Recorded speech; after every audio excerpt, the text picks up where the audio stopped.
2 சாமுவேலின் புத்தகம் 6ஆம் அதிகாரம் 11வது வசனம்.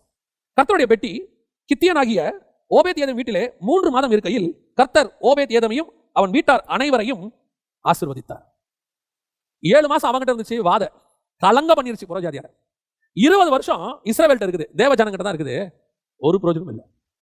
ஆனா இப்ப பெட்டி நகரத்துக்கு வெளியே இருக்கு. இங்க தாவீதி நகரத்திற்கு வெளியே.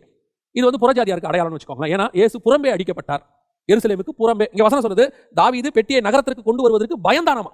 அதை தன்னிடத்தில் தாவீதி நகரத்தில் கொண்டு வர மனதில்லாமல், 10வது வசனம் சொல்லுது தாவீதி நகரத்திற்கு கொண்டு வர மனதில்லாமல். தாவீதி நகரம்னா சீயோன் கோட்டை இருக்கிற இடம். அங்க கொண்டு வரதுக்கு மதம் இல்லாம புறம்பே வெளியே வச்சுட்டான்.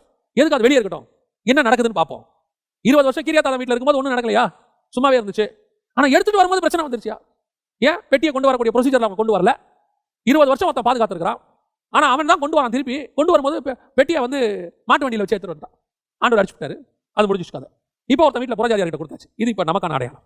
முதல்ல பெலிஸ்தர் என்பது எதிரிகள்கிட்ட பெட்டி இருந்துச்சு. அடுத்து கிரியத்யாரீம் என்றது எருசலேம் இஸ்ரவேல்கிட்ட பெட்டி இருந்துச்சு. இப்போ நகரத்துக்கு புறம்பே புறஜாதியார்கிட்ட பெட்டி. இது புறஜாதியாருடைய காலம், நம்மகிட்ட பெட்டி இருக்குது. வசனம் சொல்றது கர்த்தருடைய பெட்டி கித்தியனாகிய ஓபேத் ஏதோம் வீட்டிலே 3 மாதம் இருக்கையில் கர்த்தர் ஓபேத் ஏதோமையும் அவன் வீட்டார் அனைவரையும் ஆசீர்வதித்தார். இப்போ நல்லா கவனிச்சு பாருங்க, 20 வருஷம் இருந்துச்சு இல்லையா அவன் வீட்டில், கிரியத்யாரீம் வீட்டில்.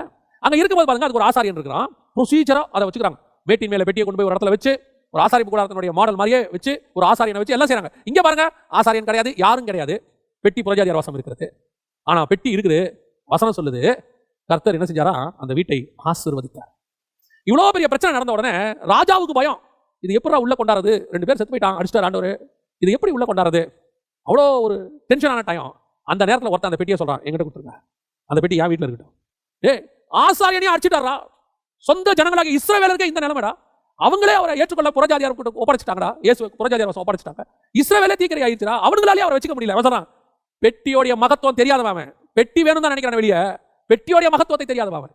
நீ பெட்டி இங்க கொடு, ஓபேத் ஏதோம் வீட்டில் கொடு, என் வீடு எப்படி ஆசீர்வதிக்கப்படுது. புறஜாதியார் உங்க கையிலையும் கையில அந்த பெட்டி வந்திருக்குது. நான் சொல்லுவேன், அந்த பெட்டி நம்ம கையில ஆசீர்வாதத்துக்காக வந்திருக்கு. நம்ம வீட்டில், நம்ம கிட்ட, நம்ம சபையில கர்த்தர் இருக்கும் அளவும் ஆசீர்வாதம் தங்கி இருக்கும். ஸ்பிரிச்சுவல் ஆசீர்வாதமும் சரி, உலக ஆசீர்வாதமும் சரி. இன்னைக்கு ஆசீர்வாதம்னாலே நம்ம மைண்ட் ஃபுல்லா எதில் ஓடுது? உலக பிரகாரமாக தான் ஓடுது. நான் சொல்றேன், ரெண்டும் உண்டு. ஆனா முதலாவது நீங்கள் எதை தேடுங்கள்? தேவனுடைய ராஜ்யத்தை நீதியும் தேடுங்கள். முதலாவது எதை தேடுங்கள்? அவருடைய வலது பாரசத்தில் உள்ளதையே தேடுங்கள். இப்போ நல்ல சபைக்குள்ள கர்த்தருடைய மகிமை இருக்குமானால், எனக்கு தெரிஞ்சு இது என்னுடைய ஊழிய அனுபவத்தில் சொல்றேன், ஆசீர்வாதம் தானாய் வரும். நீ அதுக்கு புலம்பி எல்லாம் தவிக்கவே வேணாம், கதறவே வேணாம். அதுக்கு நீ வந்துட்டு இந்த ப்ரொசீஜர், சில இஸ்ரவேலர்களுக்கு ஒரு ப்ரொசீஜர் இருந்துச்சு நியாயப்பிரமாணத்துக்கு. இப்படி பலி செலுத்தணும், இந்த ஆட்டுக்குட்டி இத்தனை வயசு, இப்படிதான் பலி செலுத்தணும், இதெல்லாம் எரிச்சிடணும், இந்த சாம்பல் இப்படிலாம் இருந்துச்சுல்ல. இப்போ உங்களுக்கு எனக்கு எதுவுமே கிடையாது, ஒண்ணுமே கிடையாது. அவனுக்கு அந்த விருத்த சேதன முறைமை இருக்குது, குற்ற நிவாரண பலி, பாவ நிவாரண பலி, இந்த அத்தனை பலியும் இயேசுநாதருக்குள்ள சரியாய் போச்சு. இப்போ உங்களுக்கு எனக்கு ஒண்ணுமே கிடையாது. ஆனா ஒன்னே ஒண்ணுதான், அவருடைய நாமத்தை நம்ம வச்சிருக்கோம். அவர் நமக்குள்ளே வாசம் பண்றாரு, அவர் கொடுத்த ஆவியானவர் இருக்கிறாரு. பாருங்க, இப்போ ஆசீர்வாதம் தானா வரும். இதுக்கு நீங்க அவன் பண்ண வேண்டிய அழுது புலம்பி எளிய, அவன் சொல்றான், அந்த கிரியத்தாரோட வீட்டில் ஒரு ஆசாரியனை நியமிக்கிறாங்க. வசனம் சொல்லுது 1 சாமுவேல் புத்தகம் 7ஆம் அதிகாரம் 1ஆம் வசனம், கர்த்தருடைய பெட்டியை காக்கும்படிக்கு அவன் குமாரனாகிய எலியாசரை பரிசுத்தப்படுத்தினார்கள். இங்க ஓபேத் ஏதோம் பரிசுத்தமா இருந்தாருன்னு இருக்குதா? அப்ப பரிசுத்தம் தேவையில்லையா? அதோட அர்த்தம் அதுக்கு அல்ல, அதல்ல. அங்க ஒரு ப்ரொசீஜர், முறைமை, இஸ்ரவேலுக்கு நியாயப்பிரமாணம், இப்படித்தான் இதெல்லாம் செய்யணும், அப்படிலாம் இருந்துச்சுல. உங்களுக்கு எனக்கு எதுவுமே இல்லை. உங்களை என்னையும் கர்த்தர் நம்முடைய விலையேற பெற்ற ரத்தத்தில் கல்வி இருக்கிறார். பெட்டி வீட்டுக்குள்ள வந்துருச்சு, அவ்வளவுதான். பெட்டியை கொண்டு வரும்போது அவனுக்கு எந்த முறைமையும் தெரியாது. இயேசு கிறிஸ்து வேற எதுக்காக ஏற்றுக்கொள்ளல, அவர் என்னை தேடி வந்தார். அவர் வந்ததே ஆசீர்வாதையா. இந்த ஆசீர்வாதத்தை யார் பார்க்கறா தெரியுமா? ராஜா பார்க்கறான். நான் எடுத்துட்டு வரும்போது அடிச்சாரா, உன் வீட்டில் ஒரு ஆசீர்வாதமா இருக்காரா? ஆமாயா, அதான் உண்மை. இஸ்ரவேலுக்கு அவர் எப்படி இருந்தாருங்கிறது வேற, அவர் நல்லவர் தான். அவங்க அவரை சரியா வச்சுக்கல பெட்டிய. பெலிஸ்தர் எப்படி யூஸ் பண்ணாங்கிறது வேற, ரோமர்கள் எப்படி பிடிச்சி அடிச்சாங்க, உதைச்சாங்க, அவர் முதுக எப்படி பண்ணாங்க, சிலுவையில் அரைஞ்சாங்க, அதெல்லாம் வேற. ஆனா எங்களுக்கு அவர் நல்லவர். எங்க வீட்டுக்கு வந்துட்டாரு, நாங்க சந்தோஷமா இருக்கிறோம். கிறிஸ்து எங்களை ஆசீர்வதிச்சிருக்கார். எங்களை பார்த்து ராஜா தெரிஞ்சுக்கணும், நம்மளை பார்த்து ராஜா தெரிஞ்சுக்கணும், நம்மளை பார்த்து இந்த உலகம் தெரிஞ்சுக்கணும். அந்த ஓபேத் ஏதோம் வீட்டில் இருக்கிறத பார்த்து அவன் சொல்றான், ராஜா சொல்றான், இனிமேட்டு இந்த பெட்டியை நம்ம எடுத்துன்னு போயிடலாம். ஏன்? அவன் வீட்டில் எப்படி இருக்கிறாரு, அவனையும் அவன் வீட்டாரையும் ஆசீர்வதித்தார். அதான் அர்த்தம். இதை பேசுங்க. என் வீட்டில் உடன்படிக்கை பெட்டி இருக்கு, என் வீடு ஆசீர்வாதமாக இருக்கும், அவ்வளவுதான். ஏன்னா எலியாசர் வீட்டில் இருக்கும்போது ஒன்றும் நடக்கலங்க, நம்ம வீட்டில் நடக்கும். பெலிஸ்தர் பாலத்தில் பெரிய ப்ராப்ளத்தை உண்டாக்குச்சுங்க, ஏன் பாளையத்தில் ஆசீர்வாதத்தை கொண்டு வரும்? ஏன்? அவ்வளவுதான். கர்த்தர் எனக்கு நல்லவராக இருக்கிறார். கர்த்தர் நல்லவர் என்பதை ருசித்து பாருங்கள். சிலர் வந்து நெகட்டிவா சொல்லுவான், பேசுவான். இல்லை நாங்கள் கூட இயேசுவெல்லாம் ஏற்றுக்கொண்டோம், உன் பாளையம் என்னவோ, உன் வீடு என்னவோ எனக்கு தெரியாது. நான் 20 இயேசு ஏற்றுக்கொண்டு 30 வருஷம் ஆச்சு. என்னுடைய தனிப்பட்ட லைஃப்ல சொல்றேன், இயேசு ஏற்றுக்கொண்டு 30 வருஷம் ஆச்சு. இந்த 30 வருஷத்துல கர்த்தர் எனக்கு நல்லவராகவே இருந்திருக்கிறார். ஒரு நாள் கூட அவர் எனக்கு கெட்டவராக இருந்ததே கிடையாது. என் வீடு ஆசீர்வதிக்கப்பட்டிருக்கிறது, என் வீட்டார் ஆசீர்வதிக்கப்பட்டிருக்கிறார். கர்த்தர் எங்களை வேலி அடைத்து பாதுகாத்திருக்கிறார். நான் சாட்சியாய் சொல்லுவேன். அதுதான் உண்மையும் கூட. நான் இந்த மெசேஜுக்காக சொல்லல, உண்மையும் கூட. இயேசு உன் வீட்டில் இருந்து ஆசீர்வாதம் தானா வருங்க. நீ உண்மையா இருந்தா போதும், அவ்வளவுதான். அந்த பெட்டிக்கு நீ உண்மையாயிரு. நீ எலியேசர் மாதிரி பயங்கரமா பரிசுத்தப்படுத்தி அந்த முறைமை கூட இன்னும் இல்ல, மனசின்படி, நீ மனசாட்சியின்படி, உனக்கு கொடுத்திருக்கிற பரிசுத்த ஆவியின்படி, கர்த்தர் கொடுத்த வசனத்தின்படி நீ உண்மை உள்ளவனாயிரு. உனக்கு ஒரு ஊழியம் கொடுத்திருக்காரா, அதுக்கு உண்மை உள்ளவனாயிரு. உனக்கு ஒரு குடும்பம் கொடுத்திருக்காரா, அதுக்கு ஒரு உண்மை உள்ளவனாயிரு. உனக்கு ஒரு வேலை கொடுத்திருக்காரா, உண்மை உள்ளவனாயிரு. அப்படி இருக்கும்போது உனக்குள்ள இருக்கிற பெட்டி உன்னை ஆசீர்வதிக்கும். உனக்குள்ள இருக்கிற தேவன் உன்னை ஆசீர்வதிப்பார், உன் வீட்டை ஆசீர்வதிப்பார். இன்னைக்கு ஆசீர்வாதம் என்ன? பெட்டியை கொண்டு வச்சாச்சு. அதனால ஓபேத் என்ன வேணாலும் செய்யலாம் அர்த்தமா? எது வேணாலும் செய்யலாங்க. பெட்டியா எங்க தான் இருக்குது. இந்த பெட்டி கொல்லவும் செய்யும். பெலிஸ்தர் பாலத்துல மரணத்தையும் உண்டாக்கி இருக்கிறது. இந்த பெட்டி ஆசீர்வதிக்கும், ஆசீர்வதிக்காது, கொல்லவும் கொள்ளாது, சும்மாவே இருக்கும். எத்தனை வருஷம்? 20 வருஷம் கூட இருக்கும், அமைதியா இருக்கும்.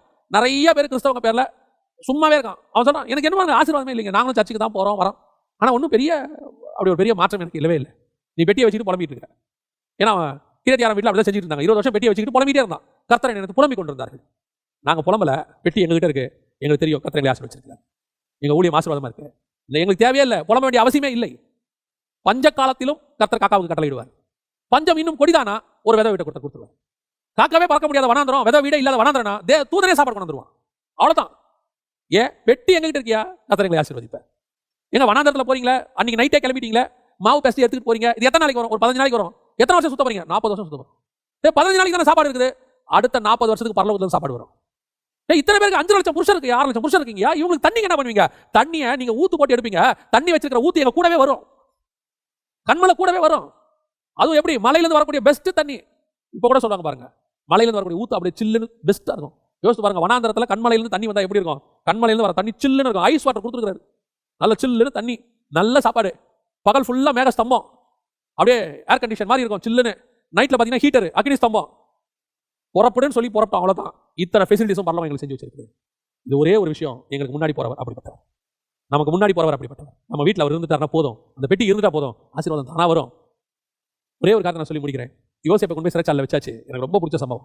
39ஆம் அதிகாரத்தில் வச்சாச்சு. வசனம் சொல்லுது, கர்த்தர் யோசேப்போடு இருக்கிறார். அவ்வளவுதான். சிறைச்சாலை அதிகாரியின் கண்களில் யோசேப்புக்கு தயவு கிடைச்சா. ஏன்? கர்த்தர் கூட இருந்தா எல்லா கண்ணிலும் ஆசீர்வாதம் தானா வருங்க.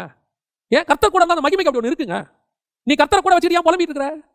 என்ன தெரியல, எவ்வளவுதான் வாழ்க்கை என்ன ஆகும் தெரியல, எதிர்காலம் என்ன ஆகும் தெரியல, என் பிள்ளை எப்படி வளர்ப்பேன்னு தெரியல, போற போக்க பார்த்தா கேஸ் விலை ஏறிட்டு இருக்கு, பால் விலை எல்லாம் யாரதான் செய்யும். என்னைக்கு இறங்கி இருக்கு? என்னைக்கு இறங்கி இருக்கு? இந்த 30-40 வருஷத்துல நமக்கு நினைவு தெரிஞ்சு எப்ப இறங்கி இருக்கு? எல்லா விலைவாசி ஏறி தான் இருக்கு. லேண்ட் விலை ஏறி இருக்கு, தங்க விலை ஏறி இருக்கு, எல்லாம் ஏறி தான் இருக்கு. எப்ப குறைஞ்சிச்சு? ஆனா ஏறினாலும் உனக்கும் எனக்கு என்ன தேவையோ அதை கர்த்தர் கொடுத்துட்டு தானே இருக்கிறாரு. விலை ஏறிடுச்சுங்கிறதுனால நம்ம சாப்பாடை குறைச்சி 2 வேளை ஆயிட்டோமா? விலை ஏறிடுச்சுங்கிறதுனால நம்ம தண்ணி குடிக்காம நிறுத்திட்டோமா? விலை ஏறிடுச்சுங்கிறதுனால வீட்டில் குடியிருக்காம மரத்தடியில் குடியிருக்கிறோமா? வீட்டு வாடகை ஏறினாலும் அதை கொடுப்பதற்கு கர்த்தர் வல்லமை உள்ளவராக இருக்கிறார். அரிசி விலை ஏறினாலும் அதை கொடுப்பதற்கு கர்த்தர் வல்லமை உள்ளவராக இருக்கிறார். கர்த்தர் நோக்கி பார்த்தா நாம இது வரைக்கும் வெக்கப்பட்டு போனதே இல்ல. என்ன ரீசன்? நம்ம வீட்டுக்குள்ள பெட்டி இருக்குங்க, அவ்வளவுதான். பெட்டி இருக்குது, அந்த பெட்டி நம்மளை ஆசீர்வதிக்குது. இப்போ பெட்டி என்ன நிலையில உங்க வீட்டில் இருக்குங்க? கடைசி கேள்வி. நிறைய பேர் வீட்டில் வாத பிரச்சனை, போராட்டம். சிலர் வீட்டில் பெட்டி சும்மா இருக்கு, ஆனால் ஒரு சிலர் வீடுகளில் மட்டும் அந்த பெட்டி ஆசீர்வாதமா இருக்கு. நீ கர்த்தர் நம்ம கூட இருக்கிறார், ஆசீர்வதிக்க விரும்புகிறார். நம்ம வீடு 3 மாசமா இருந்தாலும் 7 மாசமா இருந்தாலும் 20 வருஷமா இருந்தாலும் ஆசீர்வாதம் தானாகி வரும். இந்த விசுவாசத்தோட நம்ம சொல்லணும், ஆண்டவரே பெட்டியா வீட்டில் இருக்கட்டும் சொல்லி பாருங்க, கர்த்தர் பெரிய காரியங்களை செய்வார்.